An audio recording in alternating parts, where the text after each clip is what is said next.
Hi, this is Karen Siegel Propis, and I am going to talk to you today about how you can maximize your energy during the spring season. There are actually really good reasons why people get inspired to start spring cleaning this time of year, and you might be surprised that traditional Chinese medicine, or I'm going to refer to that as TCM, has some wonderful explanations. According to TCM, spring is the time of year when our creative juices start to flow. We feel more energy for cleaning and we experience a sense of growth and renewal. It all makes sense, however, if you look at the seasons and what happens in nature. Consider nature during the previous seasons. Here in Michigan, we don't often have a late summer as many southern states do. But late summer, when we do have it, tends to be damp and bring rainy, heavy energy with it. Well, because the elements can affect our physical health, damp, rainy energy can manifest in the body with achiness, with some swelling, and a sense of heaviness. Autumn or fall can also come early for Michiganders, and that tends to bring drier, windier weather. That kind of weather can affect the lungs, and as I mentioned in my last Facebook Live presentation, when we inhale and take a deep breath in, the lungs being the most tender organ, that is, they are the most exposed to the external world and the environment, can be damaging to the lungs if we're not in balance and healthy. So what that happens in autumn is quite often people experience coughing, chills and fever, some that wind getting into the muscle layer, and we have body aches and pains and respiratory issues. The next season is winter. Winter is cold, it has a withdrawing, contracting energy, which, if we're not properly nourished, can affect the kidney energy. Now, the kidney energy, if it gets weakened during winter, can cause insomnia, night sweats, and even immune deficient exacerbation of asthma. In winter, nature lies dormant. It's not dead, it's just dormant. And it is processing its energy deep down, holding it and preparing for the eventual emergence for spring, where it can emerge, expand, and release all of that internalized energy into growth or springtime. The Chinese of old were very smart and they were very observant, and they studied the seasons and its effect on human behaviors and personality, both emotionally and physically, and even spiritually. Since spring is a time of renewal and growth, like the budding of the trees, it makes it an auspicious time to focus on releasing the emotions that no longer serve us. Specifically, those emotions that are rooted in anger, resentment, frustration, and lethargy. It's a perfect opportunity to welcome an openness to fresh potentials for health, mental clarity, and emotional well-being. That sounds good, doesn't it? During this presentation, I'll discuss how to most effectively take advantage of the spring season for renewed balance and health by exploring, number one, which organs in Chinese medicine or meridians are prominent in springtime, what foods to incorporate to promote liver health, and how we can identify the emotions that get most affected during the springtime. In TCM, the liver and the gallbladder are responsible for spring and decision making. The liver and gallbladder are at their peak activity during the spring season, making it a perfect time to focus on supporting their function. If both are well nourished, they'll provide strength and protection for the year ahead. The liver and the gallbladder work together to move blood and bile, and they play important roles in the spleen and lung health, which can affect your immunity and susceptibility to seasonal allergies. I touched on that last week in my Facebook Live presentation. The liver and the gallbladder have an influence and affect the tendons, which can impact flexibility and strength. And they also open up into the eyes. So the liver and the gallbladder actually can affect eye health, giving you clear vision moving forward. Since the Chinese were so observant of nature, they took their cues of what to eat for health and balance based on the seasons. In spring, the first color seen once snow melts is the green of grass. I am always so amazed that once the snow melts, there's actually green grass underneath. Then you see the buds of flowers and trees. So the color of spring is green. The flavor associated with spring is sour. Therefore, we can look to nature, once again, to guide us in choosing the optimal foods for health in spring. Why even pay attention to food for the season? Each season has food that works best to promote nourishment for the particular organ in Chinese medicine. So the goal for spring health is to eliminate for health wind, which enters the body. And if you look behind me, you can see how breezy it is. If I was standing outside, that wind could possibly get into my body and create some respiratory issues, or can also get into the surface channels of the face and cause Bell's palsy. In the fall, we had an awful lot of wind and had a significant uptick in treating patients for Bell's palsy. Why also do we want to look at eating for spring health? Is we want to get the energy moving, and we want to support the liver, gallbladder, and the spleen. So think green. Think of green leafy vegetables, and we're soon going to be seeing these in the yard, especially the dandelion, which is really good for you, watercress, baby greens, microgreens, and sprouts, and a variety of lettuces. They all help to support the liver, gallbladder, and they have a purifying effect in the body. It can easily be incorporated into your diet. The flavor for spring is sour. So some sour foods you want to start incorporating them. You don't want to do too much because remember, again, in life it's all about balance.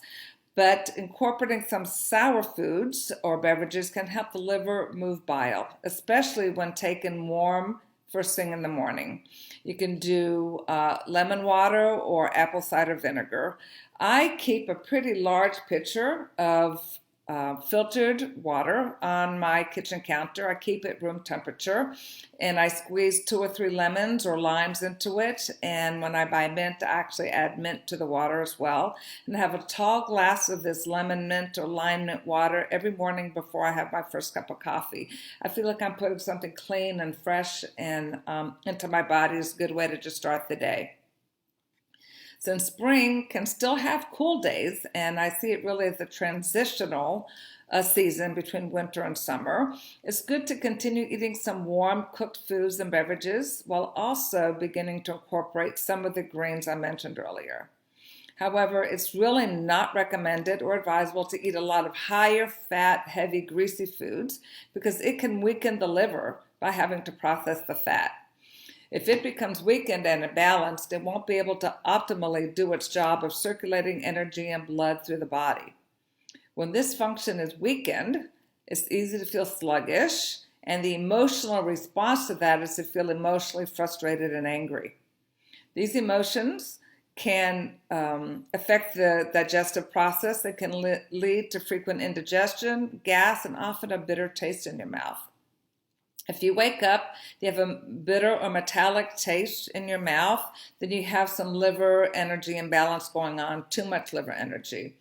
A diet of mainly cooked vegetables, whole grains, and legumes can be helpful, along with foods like lemons or limes, like I mentioned, turmeric, radishes. I hope you have a pen and paper, write some of this down, chamomile tea, and kelp or seafood. So what happens to us emotionally if the liver and the gallbladder energy is out of balance? Since the liver, the yin organ, is responsible for the smooth flow of blood and emotions throughout our body, it's also the organ that's most affected by stagnant emotions and stress. Therefore, liver stagnation or an overactive liver can cause significant emotional buildup. The gallbladder, which is the young partner to the liver, is responsible for storing and excreting bile and governs decision-making, planning, dreaming, and assertiveness. When liver energy is too strong, a person will be seen as very type A, hyperactive, and extremely productive. And you might think, gee, I'd like some of that productivity. But the other side of that quite often is a personality that comes to be more aggressive, pushy, easily frustrated, and angered by other people's behaviors. This imbalance of too much liver energy can cause digestive weakness in the spleen and stomach, leading to bloating, nausea, loose stools, or diarrhea, and the inability to make good choices for what to eat. In cases like this, we treat a patient with acupuncture to calm and smooth and promote the flow of the liver energy, but we also strengthen the digestive processes which are weakened in the spleen and the stomach.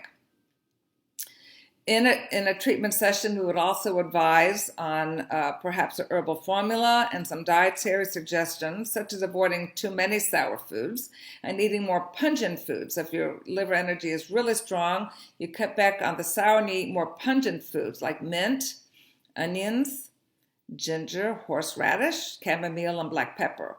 They improve digestion and bloating. There are different issues that arise from liver-gallbladder imbalance. One of the most common, like I've been discussing, is liver stagnation, meaning the liver energy or your liver chi is stuck. I'm going to go through a list of physical and emotional symptoms, and I want you to think about if any of these are part of what you deal with, or if you live with anybody who has these symptoms. Acupuncture is a great option for any of the symptoms I am going to describe. So physical symptoms of your liver chi, your liver energy being stuck, is a lump in your throat.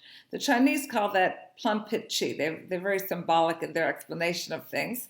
Other symptoms include breast pain or tenderness, especially during PMS, menstrual problems, especially painful periods, allergies, chronic indigestion, neck and back tension, a stiff body, eye issues, and muscle or tendon problems.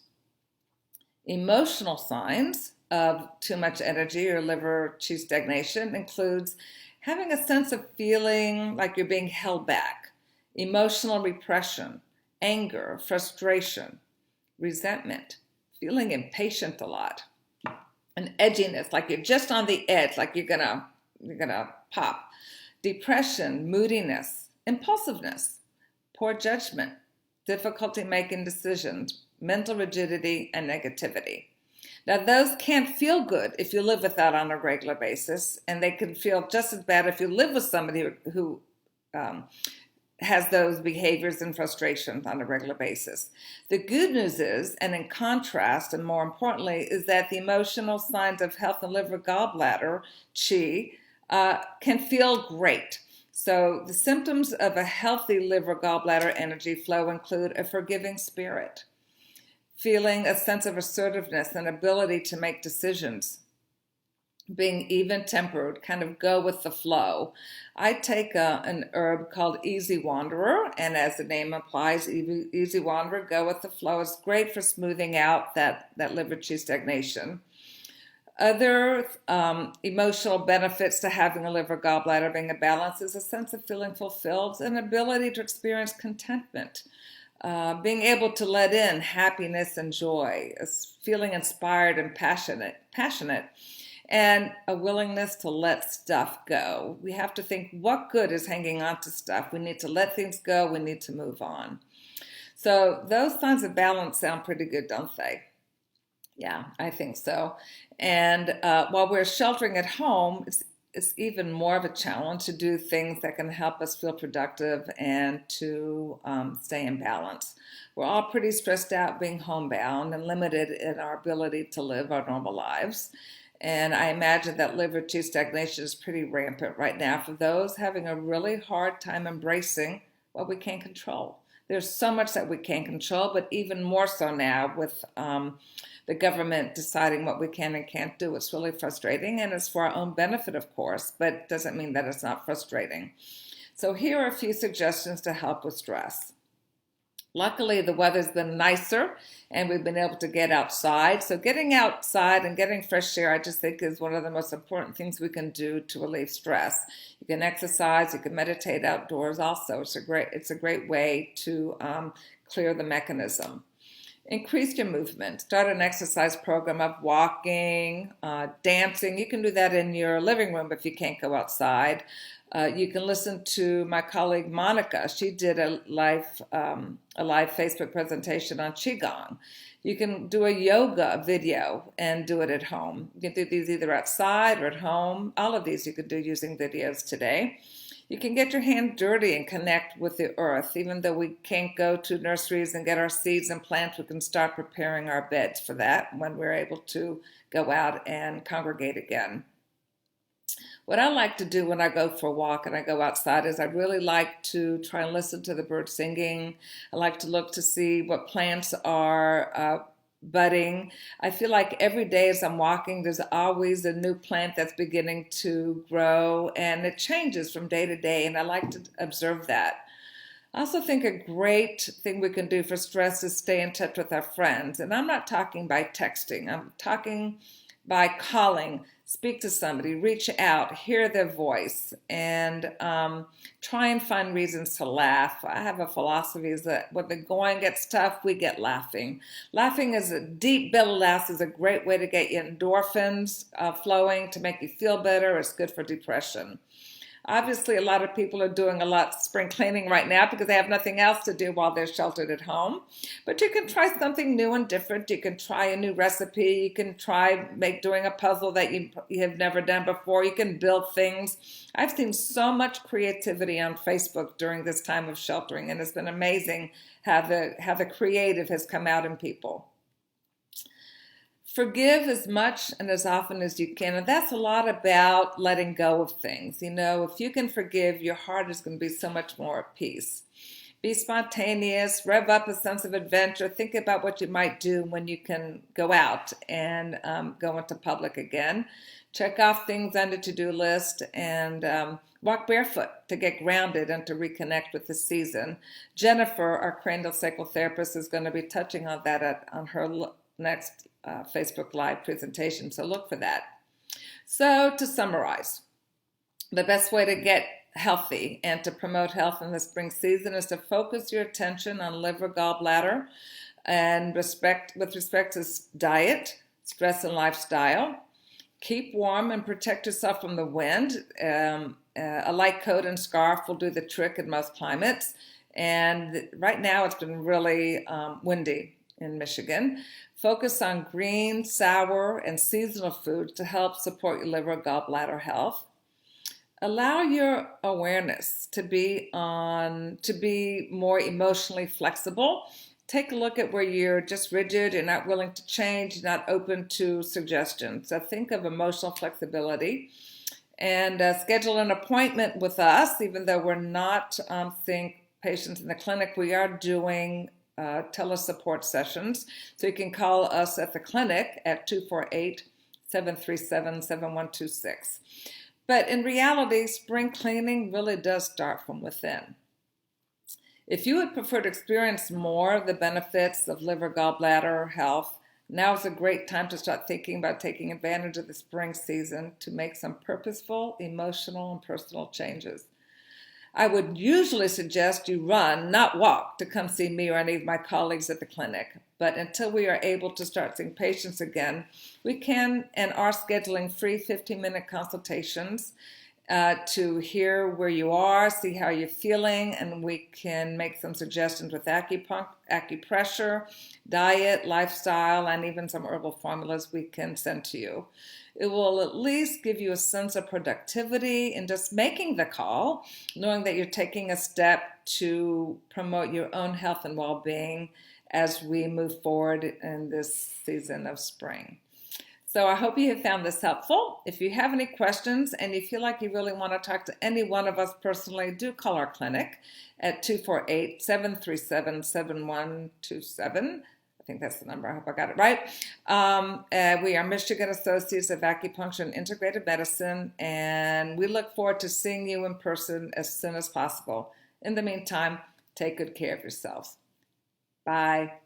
Have a good day.